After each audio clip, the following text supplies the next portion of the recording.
Boa noite para quem eu ainda não cumprimentei hoje. A nossa aula de hoje, eu vou tentar ser o mais breve possível, porque o nosso assunto é até um pouquinho extenso, né? Mas é pra gente só lembrar o que a gente viu durante esses dias, ver os pontos mais importantes, o que a gente deve manter aí guardadinho na memória, o que pode cair na prova, tá? O que a gente tem que guardar sempre aí, que pode ser importante na nossa vida particular também, tá? Lembrando que amanhã é a nossa provinha. Vou estar enviando para vocês por volta do meio-dia, tá? Vocês vão ter amanhã, que é o dia que eu vou enviar a prova, e quinta-feira para amanhã é quinta, né? Amanhã, que é o dia que eu vou enviar, e sexta para estarem fazendo a prova e me enviando, tá? Tentem me enviar até sexta-feira de manhã, que aí é a hora que eu vou corrigindo. Na segunda-feira eu junto tudo, né? Nota de trabalho, de prova, e entrego a nota para vocês, tá? Na segunda-feira a entrega das notas. Fechamento da disciplina para quem conseguir passar, né? Para quem não conseguir, que for para recuperação, o restante da semana vai ser aí pra gente estar realizando a recuperação, tá? Revisão de novo de recuperação, prova, dia para entrega e entrega de notas, tá? Aí são 2 dias para eu poder arrumar direitinho a sequência didática e o material para a próxima disciplina de vocês. E a gente inicia na outra semana. Agora, o dia, eu não tô bem lembrado. Acho que na terça ou na quarta-feira a gente já inicia a metodologia, tá? Tudo bem? Tudo. Professora, só me tira uma dúvida. Diga.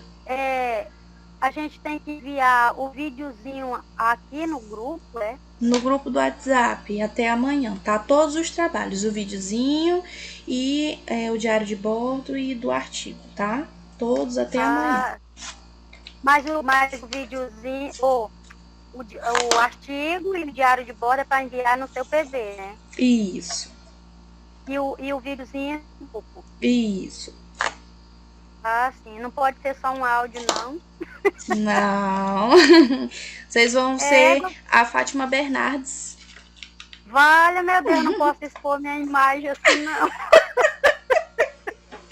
Ai, Celestina é demais, ó. Mas esse Pelo amor de Deus. Oi? Esse negócio de fazer vídeo coisa não vale nota, né? Que a senhora tinha falado. Vale sim, vale ponto extra. Ué, mas eu tinha entendido que eu disse que eu não ia fazer, ainda a senhora disse que não tinha problema porque não valia nota. Porque é ponto extra, ele não tá incluso nos 10 pontos que tu pode tirar, entendeu? Ah, tá. Ele vale ponto pra quem necessitar de um ponto extra, entendeu? Uhum. Porque mesmo se tu não fizer o vídeo, aí tu fez as outras 2 atividades e conseguiu tirar 7, tu ainda consegue tirar 10, entendeu? Por isso que eu falei que ele não valia ponto, assim, pra completar os 10 pontos, tá? Pra não te prejudicar. Vamos iniciar aqui, gente. Beleza. A nossa revisãozinha, tá? Pra gente não se estender muito. Eu percebi que vocês gostam de ter 1 horinha de aula, né? Pra não ficar muito tarde. Nossa matéria é sobre primeiros socorros, né? A gente iniciou aí falando sobre a importância desses primeiros socorros, né? A gente sabe que a grande maioria dos acidentes que ocorrem, eles podem ser evitados, mas quando eles acontecem, né? A gente tendo aí alguns conhecimentos simples podem aí diminuir o sofrimento e ajudar aí as vítimas, né, para evitar complicações futuras e até mesmo salvar vidas. Por isso é importante que a gente tenha alguns pequenos conhecimentos básicos aí, né, de primeiros socorros, de como agir em situações de emergência. Se tiverem oportunidade de fazer aí cursos de primeiros socorros, é legal, tá? Sempre é bom a gente adquirir conhecimento aí nessas situações complicadas que a gente pode estar vivendo. O fundamental é a gente entender que essas situações de emergência, né, a gente sempre tem que se manter calmo, né, ter em mente que essa prestação de primeiros socorros não vai excluir aí a importância de você ter um atendimento médico, né? E você tem que se certificar de que você está em condições seguras para prestar esses primeiros socorros, né? Sem que você corra riscos também, tá? E não se deve esquecer também que se você for prestar um socorro mal feito, pode comprometer ainda mais a saúde de uma vítima, tá? E lembrando também que é crime, tá? Você deixar de prestar socorro à vítima, né, de acidentes ou pessoas em perigo, podendo oferecer esse socorro, tá? Tá lá no artigo 135 do Código Penal brasileiro, que é crime a gente negar o socorro, tá? A gente podendo fazer. Os conceitos preliminares, né? Deixar de prestar esse socorro não significa que você tenha aí que chegar lá, fazer uma respiração boca a boca, esse tipo de coisa, não. Você prestando qualquer assistência à vítima, você já vai estar prestando esse primeiro socorro, né? Até mesmo você ligar para chamar o socorro especializado, você já está prestando, né, socorro à vítima, você já está providenciando, então você já está fazendo a sua parte, tá? Então só em ligar para o bombeiro, para o SAMU, você já está prestando socorro, tá? Como eu já falei, quem não providenciar esse socorro, quem não ajudar de alguma forma, estando presente, né, vai estar cometendo aí o crime de omissão de socorro, mesmo que você não seja a pessoa que cause, né, esse acidente, tá?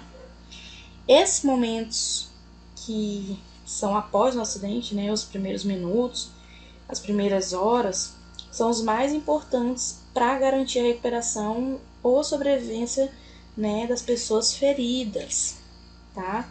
E não basta você ter somente um espírito de solidariedade, tá?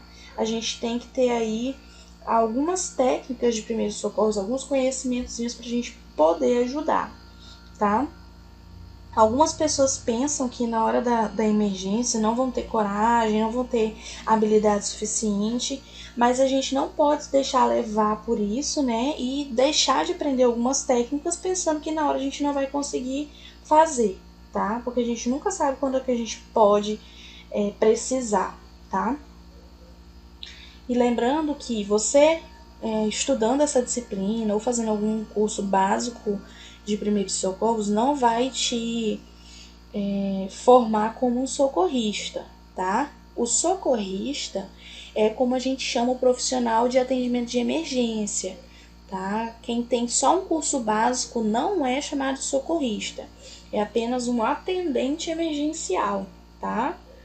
A gente tem que, sempre que possível, preferir o atendimento dos socorristas, né, paramédicos, que tem aí uma formação e equipamentos especiais, né, para atender as vítimas.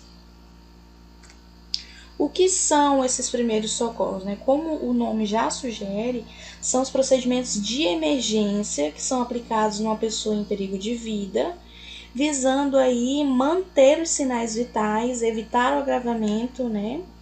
E até que ela receba uma assistência definitiva, até que ela chegue ao hospital, até que os socorristas cheguem, tá? Quando que a gente deve prestar esse socorro? Sempre que a vítima não consiga cuidar de si própria, tá? E quando a vítima também estiver inconsciente. E quais são essas primeiras atitudes que a gente toma, né? Geralmente os acidentes são formados por vários fatores, né, em comum. E quando a gente chega ao local do acidente, logo que aconteceu, a gente vê algumas cenas, né, difíceis, de sofrimento, de nervosismo, de pânico, de pessoas inconscientes. E outras situações que exigem aí providências imediatas, tá? Quando não estivermos sozinhos, a gente deve pedir e aceitar a colaboração de outras pessoas, né? Sempre se deixando liderar por uma pessoa que apresente um maior conhecimento, uma experiência melhor. E se essa pessoa for você, a gente solicita a ajuda das outras pessoas com calma, com firmeza, demonstrando que você tem conhecimento básico, né? E falando o que cada pessoa deve fazer de uma forma rápida, precisa, para fazer esse atendimento de primeiros socorros, tá? Apesar da gravidade da situação, a gente sempre tem que agir com calma, né? Evitar o pânico, sempre transmitir confiança, tranquilidade, né? Alívio aos acidentados que estiverem conscientes, informando sempre que o auxílio já foi chamado, que já está a caminho. A gente tem que sempre agir rapidamente, né? Só que sempre dentro dos nossos limites, usar os conhecimentos básicos de primeiros socorros, né? E lembrar que às vezes a gente vai ter que improvisar, tá? Em alguns casos tem aí essa improvisação, tá? As primeiras atitudes, a gente adota precauções, né, em contatos com a vítima, no caso, utilizar aí, se você tiver disponível, o EPI, por exemplo, alguma coisa para proteger as suas mãos, para não entrar em contato com o sangue do paciente, tá? Se tiver luva, ok, mas se não tiver, uma sacola, alguma coisa para te proteger, né? No caso dos socorristas aí, eles vão utilizar os EPIs específicos, né? A gente deve avaliar e assegurar a cena da emergência, né? A gente vai se precaver, isolando, né? Ou eliminando alguns riscos para nós mesmos e para a vítima, tá? No caso de nas ruas, a gente tenta colocar sinalizadores, tá? Para que não ocorra outro acidente, para você proteger a si mesmo e a própria vítima, né?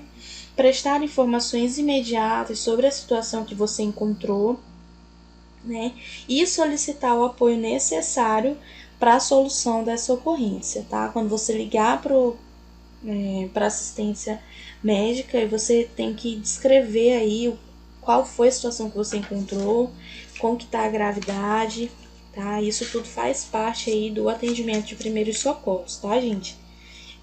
O contato com a vítima. Se a vítima estiver consciente, o que o socorrista faz?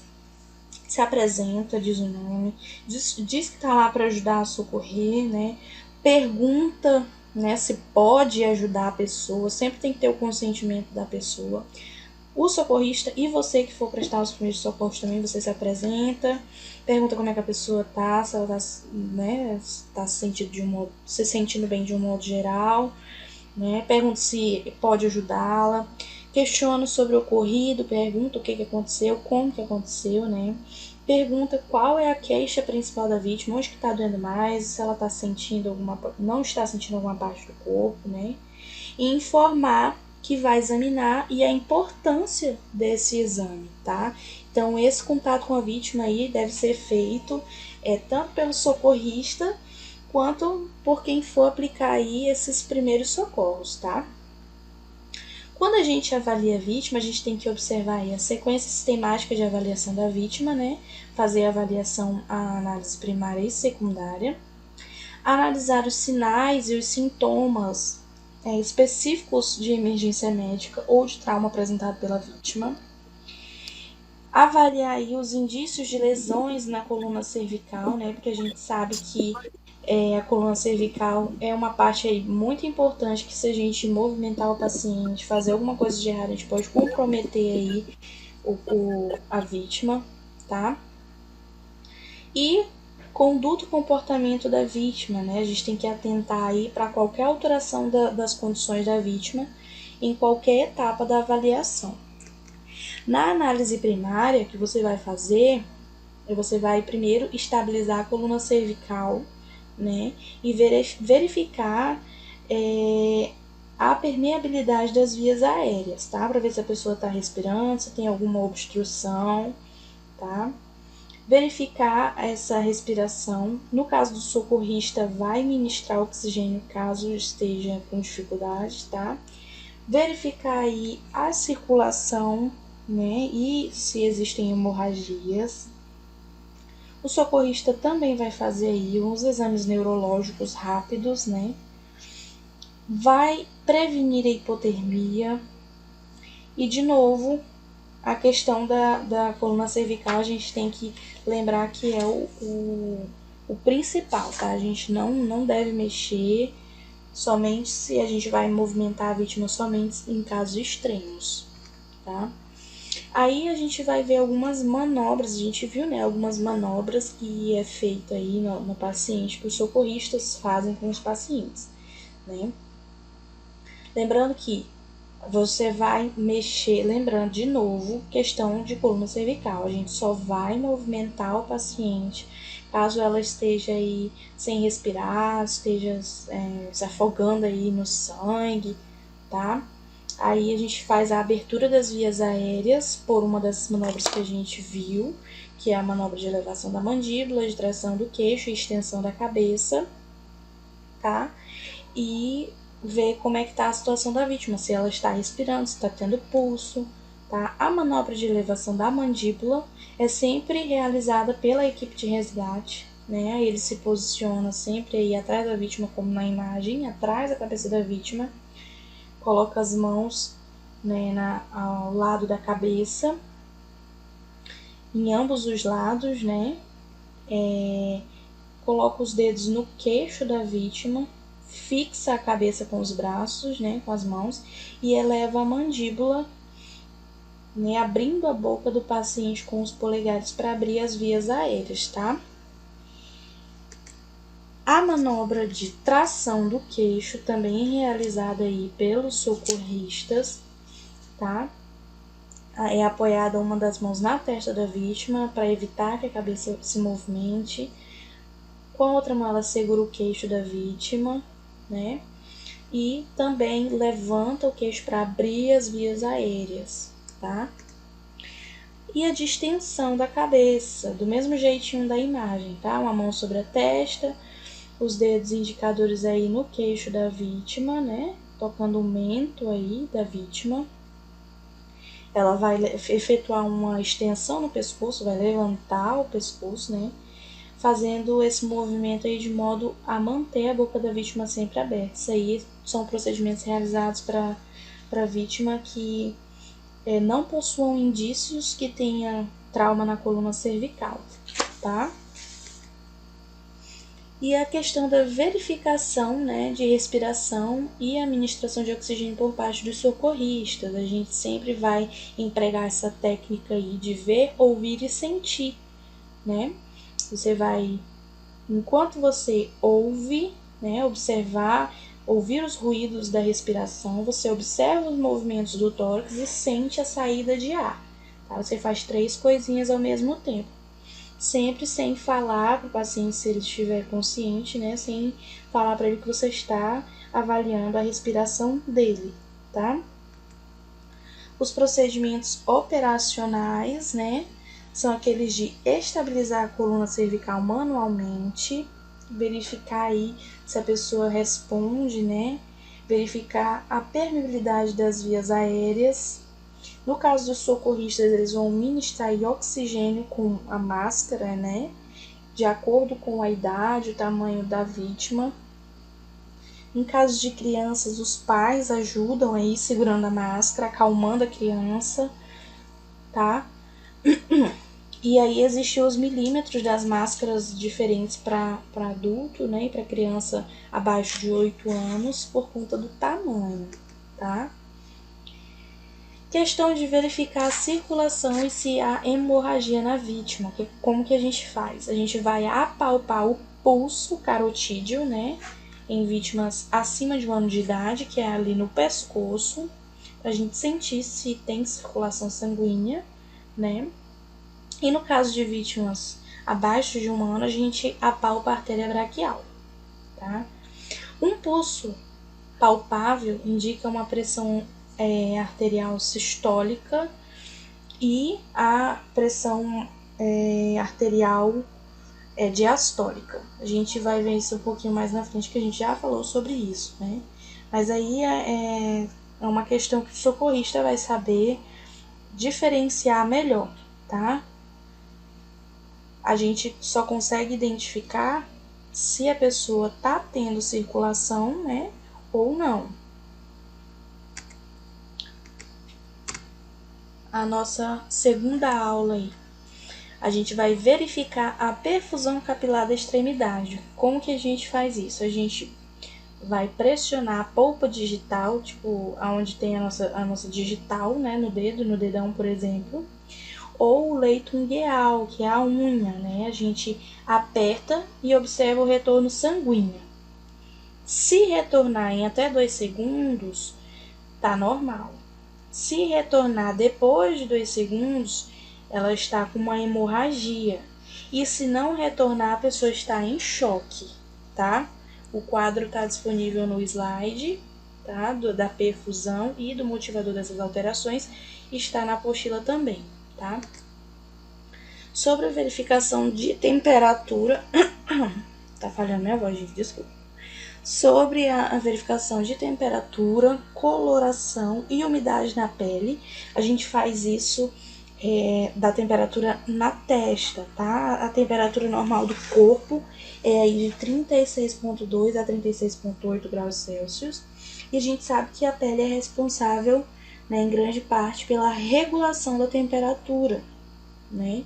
Então, se a gente tem uma pele aí quente e seca, ela pode ser causada por febre, né? Ou ser causada aí por uma exposição excessiva ao sol, né? Ao calor, como no caso da insolação, tá? A pele pode se apresentar aí normal, quente, fria, seca ou úmida. Como que a gente vai verificar como é que tá a pele? A gente vai utilizar o dorso da mão, como na imagem aí, né? Se a gente estiver aí de luva, a gente retira parcialmente a luva, expõe o dorso da mão para fazer essa verificação, tá? Aí a gente pode analisar se a pele está fria, pálida e úmida, e o motivador disso daí é a perda sanguínea, tá? Se a pele estiver fria e seca, pode ser por exposição ao frio. Se a pele estiver quente e seca, né, vai ser aí uma insolação. E se estiver quente e úmida, pode ser a febre, tá? Sobre a coloração da pele, o que a gente viu que a gente precisa lembrar, né? A cor da pele depende da presença de sangue nos vasos sanguíneos, né? Então, se uma pele tá pálida, né, branca, ela vai estar indicando aí uma circulação insuficiente de sangue, né? É vista aí em vítimas em estado de choque ou com infarto do miocárdio. Uma cor azulada, que a gente chama de cianose, é observada aí em insuficiência cardíaca, pessoas que não estejam conseguindo respirar, quando se tem aí obstrução das vias aéreas, e também em alguns casos de envenenamento. No caso da cor vermelha, ela pode aparecer em alguns estágios de envenenamento também por monóxido de carbono, né, e também em casos de insolação, tá? Essas alterações, elas podem indicar aí algumas patologias ou alterações vasculares, né, quando a gente tem sangue nos vasos ou não, decorrentes de alguns traumatismos, e pessoas de raça negra que têm a cor mais escura da pele, a gente vai observar essa questão da coloração da pele através da mucosa nasal ou da parte interna dos lábios, que é mais fácil da gente verificar, tá? Nós temos um quadro de cor da pele e o motivador dessas alterações. A cor da pele pálida, né, esbranquiçada, pode estar aí dessa cor por conta de um choque hemodinâmico, por conta de uma hemorragia, né, tá perdendo muito sangue, por conta de ataque cardíaco, tá? A cianose, que é a cor azulada ou roxeada aí, pode ser por conta de uma deficiência respiratória, arritmia cardíaca, doenças pulmonares, envenenamento, tá?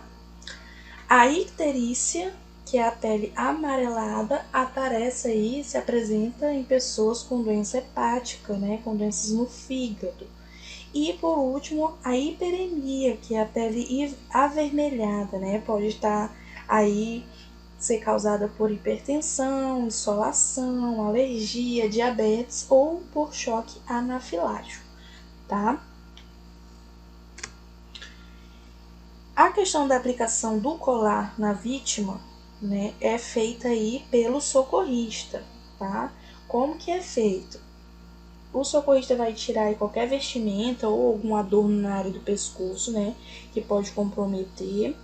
Examina o pescoço da vítima antes de aplicar o colar cervical e aí, na maioria das vezes, é utilizado, né, trabalham juntos dois socorristas. Enquanto um faz o alinhamento da cabeça, né, mantém firme, uma leve tração para cima, o outro socorrista vai procurar aí o colar cervical de tamanho adequado, passar no pescoço da vítima, imobilizar toda a vítima, né? E os primeiros socorristas só vai soltar e parar de segurar lá a cabeça e imobilizar a coluna cervical quando a vítima estiver toda prontinha, toda imobilizada, tá? Lembrando que o colar ele nunca fica apertado, ele sempre fica com uma folguinha de um dedo, tá? Toda vítima, uma observação aí, lembrem-se sempre disso, toda vítima, por mais que a gente ache que o estado dela não seja grave, é colocado colar cervical. E toda vítima deve ser tratada como se tivesse algum comprometimento na coluna cervical, tá? Por mais que seja um acidente leve, a gente sempre tem que tratar a vítima como se ela tivesse algum problema na coluna cervical. Como eu já falei para vocês, é o principal ponto no atendimento de primeiros socorros, tá? Aí, de novo, os passos do socorrista que eu acabei de falar para vocês, que um segura e o outro vai escolher o colar cervical mais adequado, né? E a gente tem uns passos aí das análises primárias, né? Que a gente, quando encontra uma vítima inconsciente, que a gente não tem informações precisas do que aconteceu, a gente tenta ver aí com pessoas que já estejam no local, que possam ter visto acidentes, né?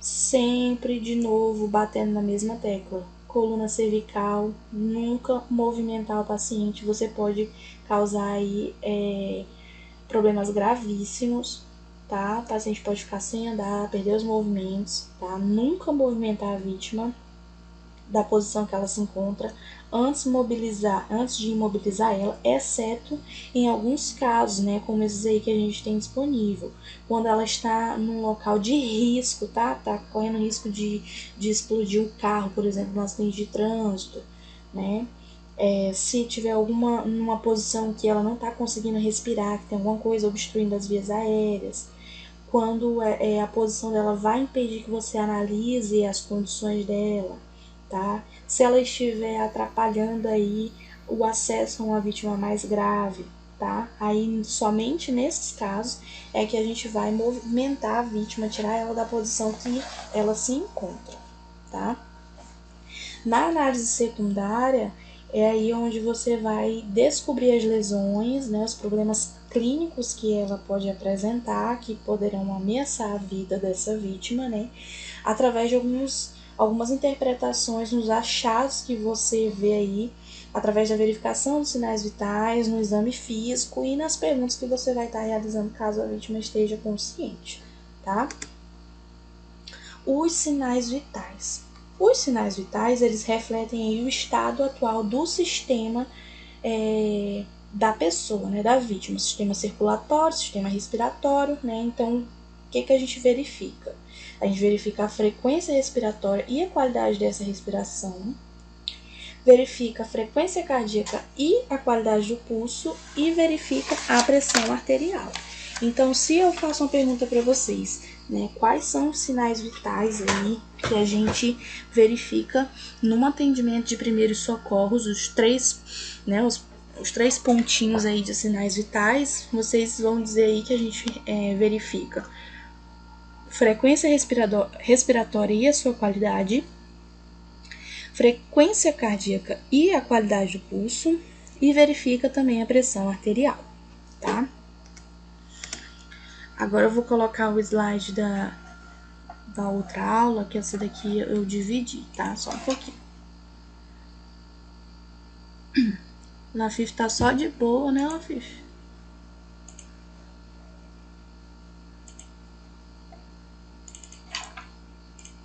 Vocês são muito caladinhos, eu falo sozinha.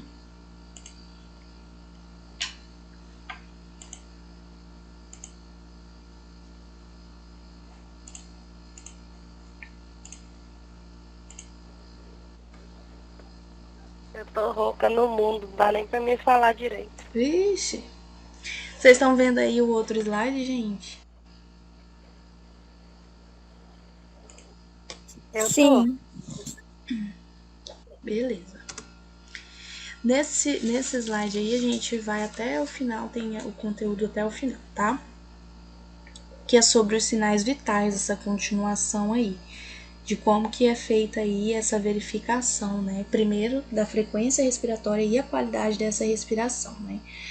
A respiração normal, como a gente já viu, ela é fácil. A gente, quando tá respirando normalmente, a gente não sente dor, a gente nem percebe, é sem esforço, né? Então, a gente vai observar aí a expansão do tórax da vítima, né? Se ela levanta muito, se ela faz muitos movimentos em poucos segundos, se ela se queixa aí de alguma dor, algum incômodo ao respirar, né? A gente vê aí o pulso radial, como na imagem aí, é lá no pulso, né? No braço. O pulso radial para verificar aí se a vítima tá tendo pulsação, tá? E sempre, enquanto você verifica o pulso, você está aí observando o movimento torácico sem que a vítima perceba. Sempre respiração a gente observa sem a vítima perceber, tá? Tô ficando rouca que nem a Lafif. O que a gente observa na qualidade da respiração? Se ela tá normal, se tá superficial, se ela é uma respiração profunda, se tá rápida, se tá lenta, tá? Se a respiração tá regular, se tem movimento simétrico, se tem algum ruído anormal, tá? Aqui a gente tem um quadrinho de respiração em repouso na frequência respiratória, né? De crianças e a idade acima de 8 anos. A normalidade do pulso, né? O nome tá errado aí, gente, não é cor da pele, tá? É o pulso. Pulso rápido e forte. O motivador do pulso estar rápido e forte pode ser a hipertensão. A vítima está assustada ou com medo. Um pulso rápido, mas fraco, pode ser uma hemorragia ou uma desidratação. E quando não sentimos o pulso, quando o pulso está ausente, né, pode ser o motivador aí dessa alteração, pode ser uma parada cardíaca ou uma lesão arterial, tá? Sobre a pressão arterial, quem faz esse processo aí, essa aferição, no caso, o socorrista, o enfermeiro, o técnico de enfermagem, tá? Mas pra gente entender de que se trata, já que a gente vai trabalhar na área da saúde, né? A pressão arterial é a pressão exercida pelo sangue contra as paredes internas das artérias, né? E ela é constituída aí por duas mensurações. A máxima, que a gente chama de sistólica, e a mínima, que a gente chama de diastólica, tá? A sistólica é a máxima exercida pelo sangue nas paredes e a diastólica é a mínima exercida pelo sangue contra as paredes, tá? A técnica empregada para aferir essa pressão arterial é, de novo, o braço da vítima exposto, né? Coloca o aparelho acima do cotovelo, né? Infla o ar, posiciona o estetoscópio na artéria braquial, porque quando você infla, vai parar aí a circulação do sangue, fecha a válvula, infla, e aí você vai abrindo ela lentamente. O primeiro som que você ouvir, né, o primeiro batimento, vai indicar a pressão arterial sistólica, né? Continua permitindo a saída do ar. O último som que você escuta é a diastólica, a pressão mínima, tá? De novo, um quadrozinho sobre pressão arterial, né? Os valores normais de pressão arterial. de acordo com a idade. E a questão da avaliação das pupilas, isso aí a gente pode fazer com facilidade, tá? As pupilas, que é essa partezinha preta aí do olho na imagem, quando elas estão normais, elas vão ser sempre do mesmo tamanho, né, do mesmo diâmetro, e vão ter sempre os contornos regulares, bem redondinhos, tá? As pupilas sendo desiguais, elas vão ser encontradas aí em vítimas com lesões de crânio ou acidente vascular cerebral, né, o AVC. Quando ocorre o óbito na morte, as pupilas elas ficam totalmente dilatadas e não respondem à luz, tá? Como que a gente analisa essas alterações? A gente vai observar primeiro a reação das pupilas à luz, né? A gente vai classificar em reativa ou arreativa, né? Se elas têm reação à luz ou se elas não têm reação à luz. A gente observa a simetria entre as pupilas, né? Vamos classificar aí em isocóricas ou anisocóricas. E observar o tamanho das pupilas, classificando em midriáticas, né? Midríase ou miose. Tem aqui a imagem para vocês entenderem, tá? Pupila isocórica são pupilas normais. As mióticas, né? Elas diminuem as duas. Pode ser motivada aí pela lesão no sistema nervoso central ou por uso abusivo de drogas, né? As pupilas aí midriáticas podem ser apresentadas aí por estado de choque, parada cardíaca, tá? E anisocóricas, elas têm aí formatos diferentes, uma dilatada e uma menorzinha. E o motivador pode ser um AVC, tá? Tem um quadrinho aí também, tá? Do tipo de pupila e o motivador das alterações.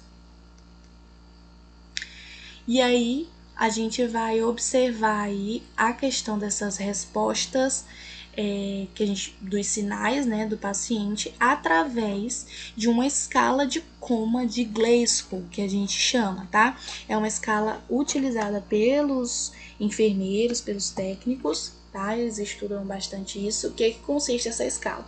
Você vai observando os sinais do paciente, tá? E aí você vai anotando os pontos de acordo com como ele reage, tá? Se o paciente tiver mais pontos, melhor o estado deles. Menos pontos, pior é o estado, tá? A abertura ocular pode ser espontânea, ela pode abrir os olhos aí, se você solicitar, pode abrir os olhos por estímulo doloroso ou não ter nenhuma abertura ocular, tá? E cada um desses aí tem uma pontuação. Pode ter uma resposta verbal à vítima, né, orientada. Você manda fazer alguma coisa, ele consegue fazer. Uma resposta desorientada ou confusa. Pode responder com palavras inapropriadas, com sons ou gemidos que você não sabe distinguir o que é, ou nenhum tipo de resposta verbal, tá? Também cada um com a sua pontuação. E a resposta motora, né? Quando você manda movimentar alguma coisa, ele obedece seu comando verbal e consegue movimentar, ganha mais pontos. Quando ele localiza e tenta movimentar com um estímulo doloroso o local que você indicou. Quando ele reage à dor. Quando ele tem a flexão anormal à dor ou extensão anormal à dor. Ou quando não tem nenhum tipo de resposta motora, tá? E, por último, a gente tem o quadrinho de vítimas menores de 5 anos de idade. A pontuação aí vai diferenciar, tá? São os mesmos sinais, mas a pontuação é diferente para vítimas maiores de 5 anos e menores de 5 anos de idade. Observações. O que a gente pode fazer aí, entender sobre esses estímulos dolorosos, né? A primeira opção de estímulo doloroso é fechar a mão e pressionar o externo da vítima com a face dorsal da mão, né? Na altura da articulação entre a falange proximal e intermediária e estimular a dor. O segundo é pressionar a musculatura do trapézio, essa musculatura que fica entre o pescoço e o ombro, tá? São 2 pontos onde a gente pode estar aí estimulando a dor para ver a reação da vítima. O choque elétrico, né? A gente já vai mudando aí os acidentes que acontecem. Geralmente é causado por altas descargas e sempre um choque elétrico é grave. Por mais que você ache que sejam de baixa intensidade, choque elétrico é perigoso porque pode causar distúrbio na circulação sanguínea, né? E em alguns casos extremos ele pode levar à parada cardiorrespiratória, tá? Primeiras providências que a gente faz quando se depara com uma situação dessa: desliga o aparelho da tomada ou a chave geral, né? Se você tiver que utilizar as mãos para retirar a pessoa, né, remover a pessoa, a gente sempre tem que se proteger, né, se envolver em jornal, saco de papel, nada de estar molhado, tá? Nem descalço. Empurra a vítima para longe da fonte de eletricidade, sempre com objetos secos, né? Tábua, vassoura, uma corda seca, uma cadeira de madeira, um bastão de borracha, tá? Sempre com objetos que não sejam condutores de corrente. Você não vai utilizar nada de metal para afastar a pessoa, senão você vai conduzir a eletricidade e você vai pegar o choque também, tá? O que a gente faz? Se tiver uma parada cardiorrespiratória, a gente vai aplicar ressuscitação, né? Se tiver queimaduras, cobre com a gaze ou com um pano limpo. Se a pessoa estiver consciente, deita ela de costas com as pernas elevadas. E se estiver inconsciente, deita de lado, tá? Se necessário, a gente cobre a pessoa com um cobertor, tá? Como que faz essa reanimação? Essa reanimação cardiopulmonar, né? Com a pessoa no chão, a gente coloca uma mão sobre a outra, localiza aí o osso vertical, que é o externo, né? E você vai estimular aí o movimento do coração, né? Vai estimular para que o coração volte a bater. Ao mesmo tempo, a gente faz aí, ou com a ajuda de alguém, ou sozinho, né? A gente vai fazer a respiração boca a boca, que é para encher o pulmão de ar, né, e estimular aí o movimento do pulmão, né? Se você tiver alguém ajudando, enquanto o ajudante vai aí encher o pulmão, soprando, né, você vai aí pressionar o peito em intervalos de tempo curto, né, até que o coração volte a bater. Se você estiver sozinho, faz 2 sopros para cada 15 pressões no coração.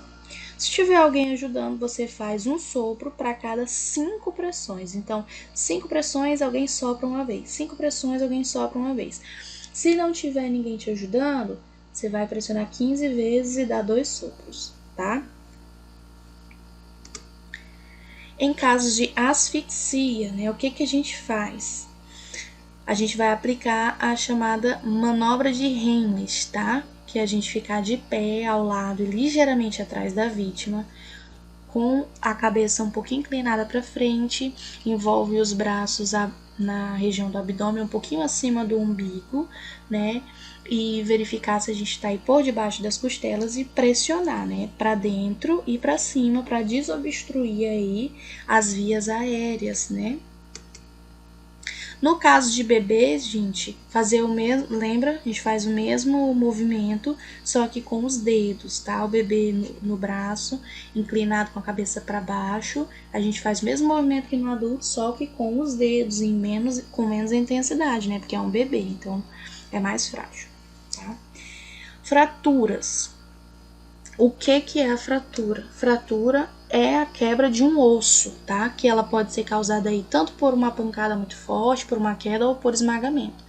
E nós temos aí uma subdivisão. A fratura pode ser dividida em fratura exposta ou fratura fechada, tá? A fratura fechada é aquela que a gente tem grande dor, uma grande sensibilidade, né, no osso, na articulação. É aquela que o osso quebra, mas ele não consegue romper a pele, tá? A pessoa aí fica com incapacidade de movimentar aquela parte afetada, tem adormecimento da região, formigamento, tá? Incha, a pele fica roxeada e em alguns casos pode acompanhar aí uma deformação aparente do membro machucado, como nessa foto aí, tá? Então a fratura fechada é a quebra do osso sem o rompimento da pele. O que a gente não faz em caso de fratura fechada? Nunca vai movimentar a vítima até imobilizar o local atingido, né? E não dá nenhum tipo de alimento nem água pro ferido, tá? O que a gente faz?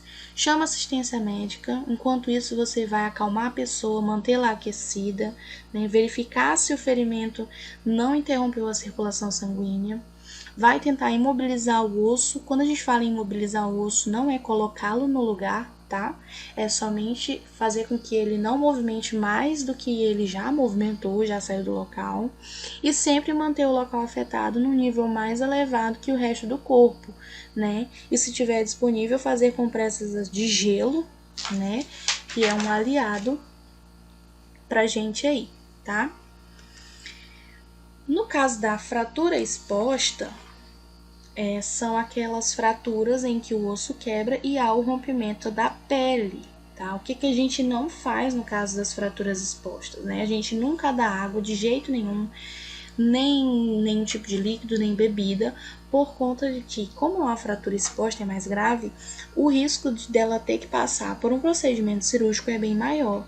E para passar por um procedimento cirúrgico, a gente tem que fazer aí a administração da anestesia, né? E a anestesia tem que ser feita aí no paciente em jejum. Quando o paciente não está em jejum, os problemas, né, a probabilidade de terem riscos aí aumentam, tá? Não usar álcool na ferida, não colocar nada em cima do ferimento, nem pomada, nem soro, não manipular a lesão. Nesse caso, a gente não vai imobilizar, a gente não vai fazer nada, tá? O que a gente faz? Antes de mais nada, sempre pede socorro médico ou tenta levar a vítima, né, para o socorro médico. Vai somente isolar a região colocando um paninho limpo por cima, uma gaze, né, alguma coisinha assim. E somente em casos extremos de que seja um acidente onde o ferimento fique muito sujo, né, tenha muita sujeira em contato com a pele, aí você vai jogar água limpa sem friccionar nem nada, só para tirar o excesso dessa sujeira, né, que pode ser água de esgoto, terra, grama, lama, tá? E aí nós vimos a questão desses pequenos acidentes que acontecem, que são entorse, luxação e contusão, tá? A gente tem que saber a diferença de cada um desses. A entorse é aquela torção da articulação com lesão, né, nos ligamentos, tá? Os cuidados vão ser sempre semelhantes de fratura fechada. Entorse é a torção de uma articulação, tá? A luxação é o deslocamento do osso para fora da sua posição normal, tá? Também com primeiros socorros semelhantes ao da fratura fechada, tá? A gente não faz massagem na região e nem tenta recolocar no lugar. Então, entorse vai ser aí a torção da articulação, a luxação vai ser o deslocamento, o osso vai sair do lugar, e a contusão aí é quando você tem uma pancada, uma queda sem ferimento externo, né? Quando a gente bate em algum lugar e fica roxo, né? Se ficar roxo, é porque houve um sinal de hemorragia sobre a pele, né? Tem um hematoma. Sempre, nos 3 casos, a gente pode fazer o uso aí do gelo, né? Para auxiliar, para diminuir o inchaço, né? Diminuir a dor, tá? E o incômodo na região. Na questão de improvisação, a gente viu como improvisar uma tala, né? Que a gente vai utilizar aí um objeto de superfície dura, né? Como uma tábua, uma revista dobrada, uma vassoura. E utilizar panos para poder juntar esse objeto à região afetada, que pode ser atadura, pano, cinto, tá? Para você fazer a imobilização da região afetada. Você vai utilizar um objeto firme e um pano para você poder firmar, tá? Mas nunca apertar demais para não comprometer a circulação sanguínea. No caso da tipoia, a gente utiliza aí um pedaço de tecido grande, qualquer um que você encontrar, passando por detrás do pescoço para também ajudar na imobilização da região afetada, tá? Pode ser aí na questão de fratura de punho, de antebraço, do cotovelo, tá? E de novo a questão da fratura, o que é, né? É a solução de continuidade súbita e violenta de um osso, e a gente jamais vai tentar alinhar uma fratura. Quando a gente fala em imobilizar, não é colocar no lugar, lembrem-se sempre disso, é só evitar que o osso se mova mais do que ele já tá fora do lugarzinho dele, tá? Aí algumas imagens de imobilização, né, do cotovelo, do braço. Aqui de novo, utilização de tipóia. Aqui a imobilização com o braço esticado e na posição encontrada que ele estava, que é semi-dobrado, tá? Imobilização da mão aqui, isolamento, né, da mão. Aqui de novo, tá? Imobilização do ombro. Imobilização da face, do ombro, da clavícula aqui embaixo. A imagem de cima, como que o socorrista faz a imobilização na coluna cervical e na de baixo, a técnica de giro do paciente, né, da vítima, caso ela não tenha respiração ou esteja com dificuldade para respirar. Em último caso que a gente faz isso aí, sempre girando o paciente todo de uma vez, tá? Mais imagenzinhas de imobilização. E a questão da parada cardiorrespiratória, né? O que acontece na parada cardiorrespiratória? Como o nome já sugere, é quando o coração para de bater e a pessoa para de respirar também, tá? Isso aí pode ocorrer em decorrência da gravidade do acidente, né? E a vítima pode apresentar aí ausência da respiração e da pulsação, inconsciência, pode ficar aí com a pele fria, pálida, com os lábios e as unhas azuladas, lembra? A cianose, que é a cor azulada ou arroxeada, pode ser em decorrência da falta de respiração, né? Então, o paciente que está com parada cardiorrespiratória, ela pode apresentar a cianose aí nos lábios e nas unhas, tá? O que a gente não faz? Nunca dá nada para comer nem para beber, e nesse caso, nenhum tipo de químico para ela cheirar, para ela reanimar, né? A gente sempre vai aplicar somente o procedimento aí, de ressuscitação, somente se você tiver certeza de que o coração não tá batendo, né? Aí você vai fazer aí o movimento, né, de estimular o coração a voltar a bater, tá? A ressuscitação a gente viu mais atrás, estimula o coração enquanto faz a respiração boca a boca. E eu acho que uma das últimas coisas que a gente viu foi a questão dos acidentes domésticos mais comuns, né? Que a gente tem as picadas de cobra, né? As queimaduras. No caso das picadas de cobra, né? Pode se manifestar aí com hemorragias, né? Devido à lesão vascular. E sangramentos, pode sangrar até a gengiva, gente, por conta do envenenamento, né? Pode aparecer bolhas, necroses, né? E pode levar até a insuficiência renal até 12 horas depois do acidente, tá? Podem aparecer bolhas, ter dor, né? Que pode variar entre dor discreta e dor intensa, necroses e abscessos. A necrose é a falta de circulação, que no popularzão a gente fala assim que a carne apodrece, tá? E tem que ter a amputação do membro. Os sinais indicadores aí para picada de cobra são inchaços e dores, sensação de formigamento, né, mancha rosa na pele, o pulso fica acelerado, a vítima fica fraca, com a visão turva, meio embaçada, né? Pode ter náuseas, vômitos e até dificuldade para respirar, tá? O que a gente não faz nesses casos? A gente não dá álcool, nem derrama álcool no local, não dá sedativo nem aspirina, tá? Nunca faz corte no local e o uso de torniquete também é contraindicado. O que a gente faz? Sempre solicita o socorro médico imediato, por mais que você ache que a cobra não era venenosa, que não é nada demais, vai atrás do atendimento médico, né? Tenta manter o local da mordida abaixo do nível do coração e em seguida limpa com água e sabão, tá? E se tiver disponível, fazer compressa de gelo, né? Ou água fria, que elas retardam o efeito do envenenamento, tá? Sobre os acidentes mais comuns aqui, a gente tem a queimadura, né? A queimadura aí, elas se dividem em 3 graus, lembrem sempre disso, né? Primeiro grau, que são as queimaduras leves, queimaduras de segundo grau, que são aquelas moderadas, que apresentam bolhas aí, tá? E as graves de terceiro grau.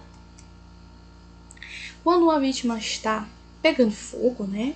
Se as roupas delas também estiverem em chama, a gente nunca deixa a pessoa correr. Expliquei isso bem detalhadamente sobre isso, que o oxigênio vai alimentar o fogo. Então, se a pessoa correr, o fogo vai aumentar. A pessoa, você vai orientar ela a deitar no chão e bolar para abafar e o fogo cessar. E se ela não lhe obedecer, você pode derrubar e aí tentar abafar com a ajuda de um tapete, de uma coberta, de uma toalha, tá? O que a gente não faz? A gente não vai ficar tocando na área afetada, não furar as bolhas, né? Não tentar arrancar pedaço de roupa que esteja grudado na pele, não utilizar nada desses mitos de manteiga, pomada, creme dental, nada disso de uso doméstico, né? Não cobrir com algodão o ferimento, né? Vai utilizar somente gelo ou água gelada para esfriar a região sem ficar tocando no lugar. O mais indicado é água gelada, porque não tem o atrito com a região. Resfriar o local, secar, né, delicadamente com gás e não com algodão. Quando for aplicar água fria, sempre procura não utilizar o gelo, sempre só água fria, porque não tem aí o atrito com o local, né? E sempre, se você for deixar no local, né, uma compressa, não utiliza algodão, a gente utiliza gaze, que a gaze é estéreo, né? Embebida em vaselina estéreo. Sempre tentar manter a região queimada mais elevada do que o resto do corpo e somente no caso das queimaduras é que a gente dá líquido para a pessoa ingerir, né? Que é para hidratar ela novamente, tá? Se a queimadura for de 3º grau, né, a gente tem que procurar um atendimento médico mais rápido ainda, tá? No caso de queimadura química, a gente retira a roupa da vítima, tendo cuidado para não se queimar também, né? E lava o local com água corrente por uns 10 minutos, e se for nos olhos, né, que é mais perigoso, por mais tempo ainda. E procura a ajuda médica de imediato, tá? No caso das queimaduras solares, que são aquelas de exposição muito tempo ao sol, né? A gente vai sempre utilizar a água, porque a queimadura vai ser a desidratação. Então, o que vai auxiliar é sempre a água. Compressa gelada, beber bastante água, ficar na sombra, local fresco, ventilado, tá? No caso de hemorragia, gente, o controle da hemorragia ele vai ser feito imediatamente, porque uma hemorragia ela pode levar ao óbito de 3 a 5 minutos, então é muito rápido, tá?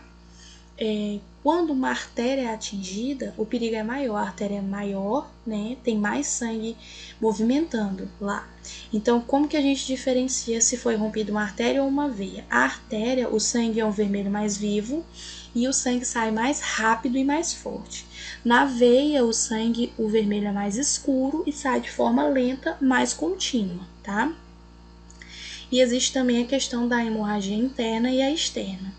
A interna é o caso aí de um ferimento profundo que tem lesão nos órgãos e o sangue fica contido dentro da vítima, tá? O que a gente faz no sangramento externo? Procura o local que sangra, né? Faz aí um plano, coloca sempre num plano mais elevado que o coração, pressiona o local bem firme e quando parar de sangrar, a gente cobre com um ferimento, prende com uma atadura e procura atendimento médico. O que a gente não faz? Se tiver um corpo estranho, se for um corte com vidro ou algum objeto perfuro cortante, a gente não tira do ferimento, tá? A gente leva para o atendimento médico com o objeto estranho no local, né? E nunca aplicar nenhuma substância caseira, tá, gente?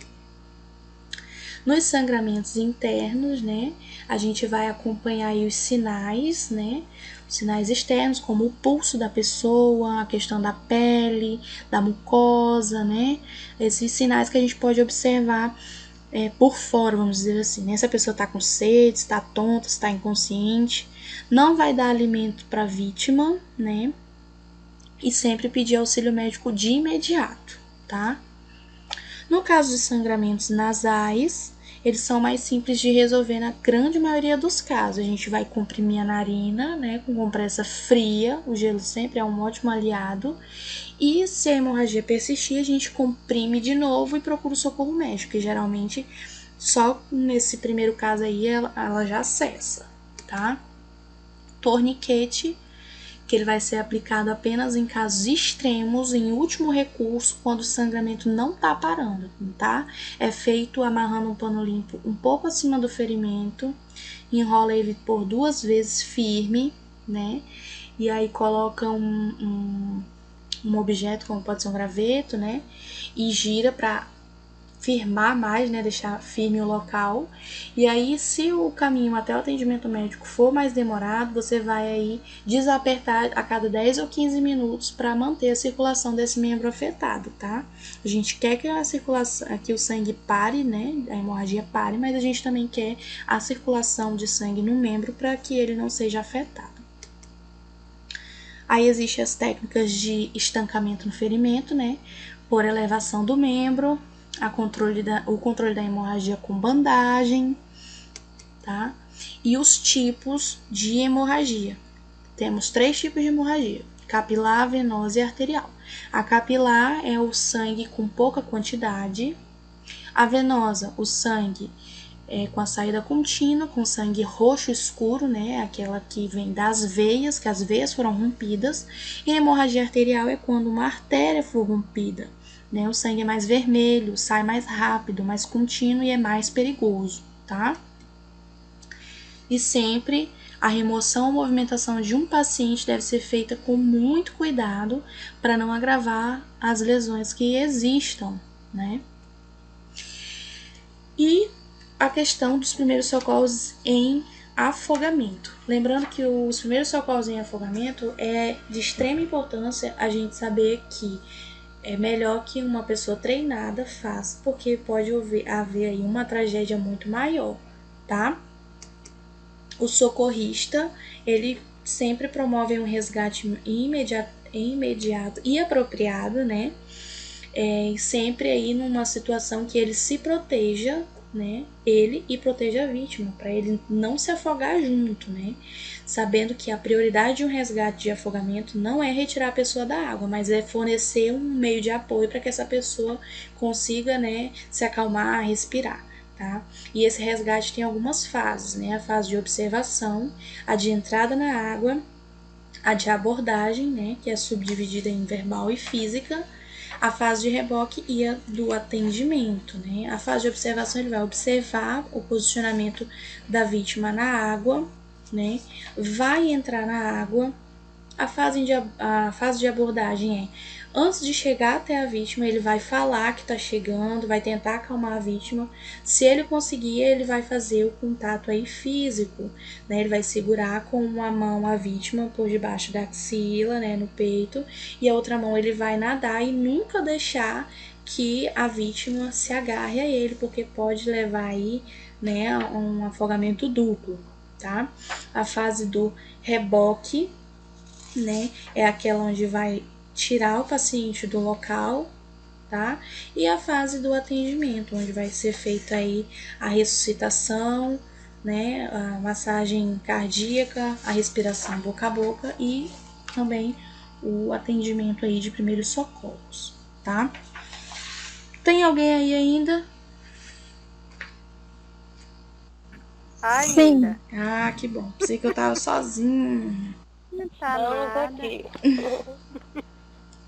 Então, gente, acho que demorou um pouquinho a mais do que todos desejavam, mas a gente relembrou aí os pontos principais da nossa disciplina, tá? Bem tranquilo. E amanhã eu envio a prova para vocês. Lembrando que amanhã é o prazo final para entregar todas as atividades, tá bom?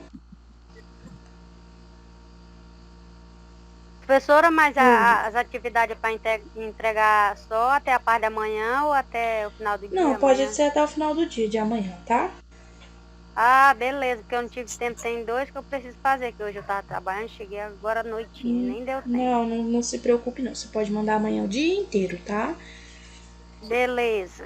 Então tá bom, gente. Tenha uma boa noite. Tentem fazer a prova sem colar, viu? Somente se precisar mesmo, ó, dar uma observada na apostila e a gente não vai, né, se prejudicar. Mas tá bem simples, tá bem de boa a prova, tá bom? Boa noite, pessoal. Tranquilo.